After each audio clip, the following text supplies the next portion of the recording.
It seems every week a new degenerate enters the TikTok creator space, whether it's public pranks, faked pranks, or just being a complete weirdo in public. Now, a couple of months ago, I talked about one of these individuals. They were called Shearing Shed Vlogs. And this is someone who, for like the past couple months, has basically been doing a world tour across the globe, mostly traveling in between the UK and Australia. And then when he'd go to said country, he'd be living there rent-free by just staying in toilets overnight. I slept here last night. I'm homeless. Now, in the video I made on him a couple months ago, we did a funny haha, look at this guy, he's so crazy in public, lol, social anxiety fears him. But even after making that video, I kept following his account, you know, to keep up to date with him because he was such an interesting character. I hate to admit, the guy is not in a good place at the minute. He's in some serious trouble. Now, another TikTok creator that I talked about, I think 3 or 4 days ago, that was Johnny Elbows, the guy who looks like Shrek, screams like Shrek, and then he deactivated all of his accounts after some inappropriate comments he made. The thing is, that's kind of contained because Johnny Elbows, he's not on the platform anymore. The only thing people have is like archived footage, like you're looking at World War II or something. But Shearing, on the other hand, is still going. And one of the most alarming videos I've seen was him basically collapsing on a live stream in the middle of a field.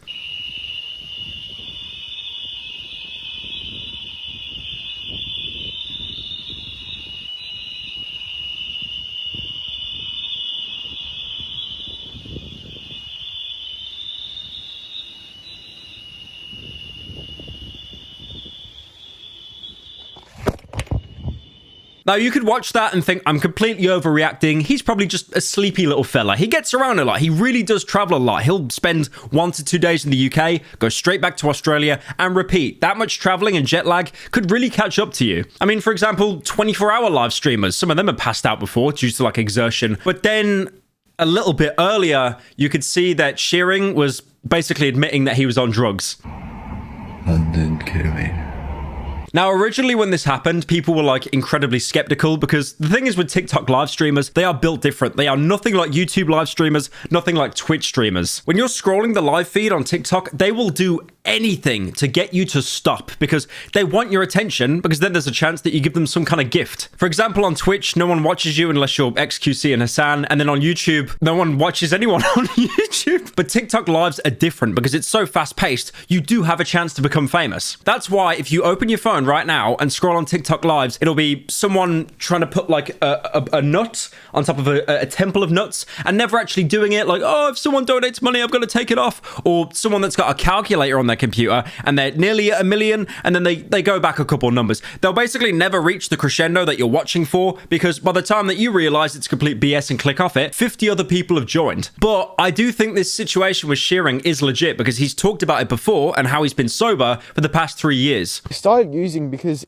every weekend when I was 16, I had a desire to take 5 times of my ADHD medication and feel that euphoria. And one weekend when I didn't have access to that medication, I went out and I got the real hard stuff. I justified doing it because it's no different than this. It's a similar chemical compound and I'm only going to do it orally, and the longer I wait between taking it and the effect, my brain won't register the addiction. Pretty soon I was homeless and IVing it up my arm and having a really high tolerance, feeling no different than how I feel now, which is taking the same dose of ADHD medication every day and not having much of a tolerance at all. Now, this would explain some of the unhinged behavior he's had. For example, the meltdowns he's had in public, the fact that he is one of the most confident creators I've ever seen. Like, you have to be on something to have that much confidence. I'm pretty sure that if a nuclear reactor knew that Shearing was going to be entering its city, it would shut down in fear of angering him. Now, there actually seems to be a silver lining to this story because after a year of traveling, Shearing actually went back to Perth in Australia, his hometown,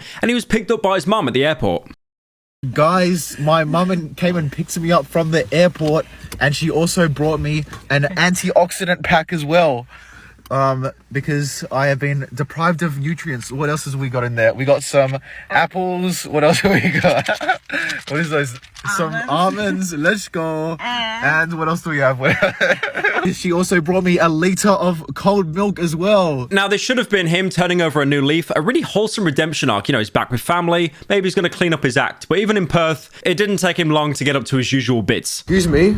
Are you guys Eshays? Fucking send me! Hey! Leave me alone! Leave me alone! No, bro, we just want a photo, bro. My bad. My bad. Now, you can say that that looks like one of the most staged events I've ever seen on TikTok, and believe me, I think it's pretty staged, but that's not the reason we're here. Because while he was at home, Shearing basically promoted that he'd be doing a 24-hour or overnight live stream on his YouTube channel inside his parents' house. Guys, I'll be going live on YouTube. I'll be doing an all-night live stream. Now, finding the full unedited live stream is like finding the black books of government secrets. It is absolutely impossible to do so. But I found re-uploads placed all over TikTok. I'm not joking. For like the past day, I've been like archiving these like it's the Da Vinci Code. And one of the clips I found was him basically being kicked out of the house with his sister having a full-on meltdown screaming at him. It's not your house. This is Aboriginal land, actually. Dude, what the fuck? She's actually gonna fucking stab me, dude.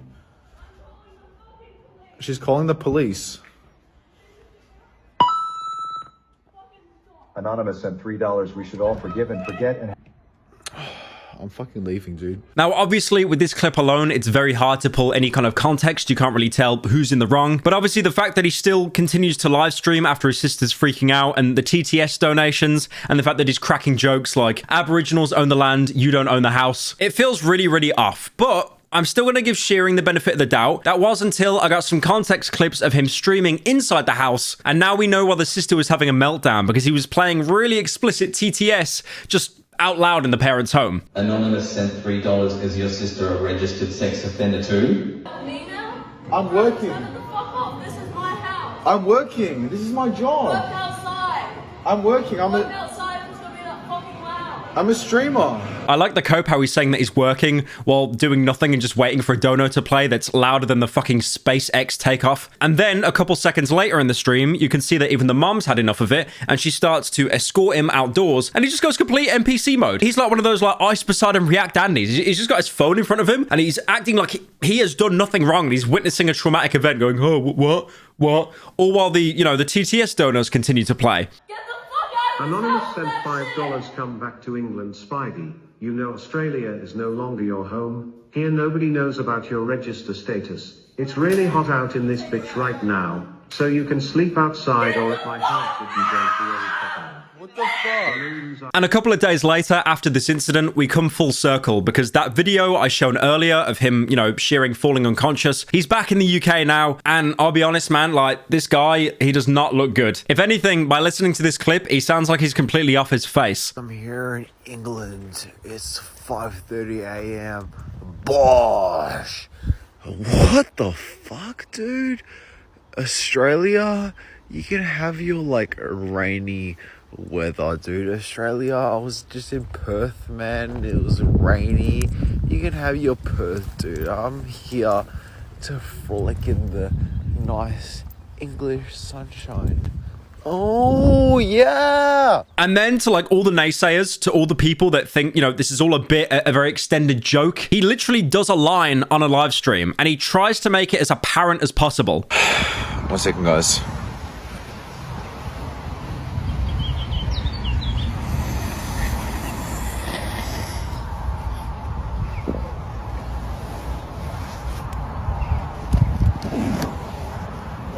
Now, even then, you could still argue this is all some huge bit, some massive ploy, but I've been building the timeline for the past day. I really don't think it is. I think this guy is in danger and he needs serious intervention. Like, when I was putting all of this together, I thought it was hilarious. I was like, Lamau, the guy with the runny nose, is doing random bits. But, like, after seeing this now, it's just sad. It's really sad because what the guy does is he'll travel from like Australia to the UK over and over. He'll just crash at random people's houses and then he'll probably end up doing drugs. So yeah, I started off this video in kind of a haha funny tone, but honestly, I just wish him all the best, man, and I really hope he cleans up his act because this guy he's in some serious trouble.